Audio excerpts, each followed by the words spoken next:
గుజరాత్ లో మోదీ పర్యటన US tariffs కు భయపడేది లేదన్న పీఎం ఢిల్లీలో ఈడీ రైట్స్ కలకలం ఇలాంటి ఇంట్రెస్టింగ్ నేషనల్ టాప్ 10 వార్తలు ఇప్పుడు చూద్దాం ప్రధాని మోదీ గుజరాత్ లో రెండో రోజు పర్యటిస్తున్నారు అహ్మదాబాద్ లో మారుతి సుజుకి ఎలక్ట్రిక్ కార్ ను ప్రధాని మోదీ ప్రారంభించారు దీంతో పాటు బ్యాటరీ తయారీ ప్లాంట్స్ ను కూడా మోదీ ఓపెన్ చేశారు అభివృద్ధి చెందిన జపాన్ వంటి దేశాలతో పాటు 100కు పైగా దేశాలకు ఎలక్ట్రిక్ కార్లు ఎగుమతి చేస్తామని సంస్థ ప్రతినిధులు తెలిపారు ప్రధానమంత్రి కార్యాలయంలో ఇవాళ హై లెవెల్ భేటీ జరగనుంది ప్రధాన కార్యదర్శి అధ్యక్షతన వహించే ఈ సమావేశంలో ట్రంప్ సుంకాలపై విస్తృతంగా చర్చిస్తారు అమెరికా విధించే అధిక సుంకాల కారణంగా తలెత్తే సమస్యలు సవాళ్ల గురించి సమగ్రంగా చర్చలు జరపనున్నారు అమెరికా టారిఫ్లపై భయపడేది లేదన్నారు ప్రధాని మోదీ తమ ప్రత్యామ్నాయ మార్గాలు తమకున్నాయన్నారు ఎంత ఒత్తిడి వచ్చినా ఆందోళన లేదని దాన్ని ఎదిరించి నిలబడేందుకు మరింత శక్తితో ముందుకు నడుస్తామన్నారు రైతులు పశుపోషకులు చిన్న తరహా పరిశ్రమల ప్రయోజనాల విషయంలో రాజీ పడబోమన్నారు ఢిల్లీ హాస్పిటల్స్ స్కామ్ కు సంబంధించి ఆప్ నేత సౌరవ్ భరద్వాజ్ నివాసంలో ఈడీ దాడులు నిర్వహిస్తుంది ఆయనకు చెందిన 12 ప్రాంతాల్లో ఈడీ ఏకకాలంలో సోదాలు జరుపుతోంది ఆ ప్రభుత్వ హయాంలో హాస్పిటల్ నిర్మాణంలో 1200 కోట్ల రూపాయల అవినీతి జరిగిందన్న ఆరోపణలతో ఈ సోదాలను నిర్వహిస్తున్నారు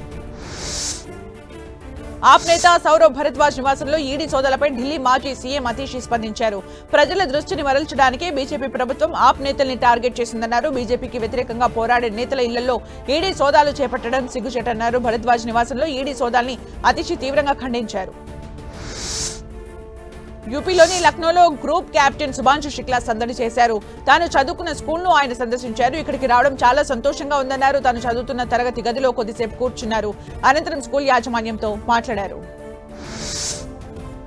తమిళనాడు ప్రభుత్వం కీలక నిర్ణయం తీసుకుంది అన్ని ప్రభుత్వ పాఠశాలల్లో అల్పాహార పథకాన్ని ప్రారంభించింది పంజాబ్ సీఎం భగవంత్ మాన్తో కలిసి తమిళనాడు సీఎం స్టాలిన్ పథకాన్ని ప్రారంభించారు అనంతరం విద్యార్థులతో కలిసి అల్పాహారం తిన్నారు ఈ పథకం ద్వారా 20 లక్షల మంది విద్యార్థులకు పోషకాహారం లభిస్తుందని స్టాలిన్ తెలిపారు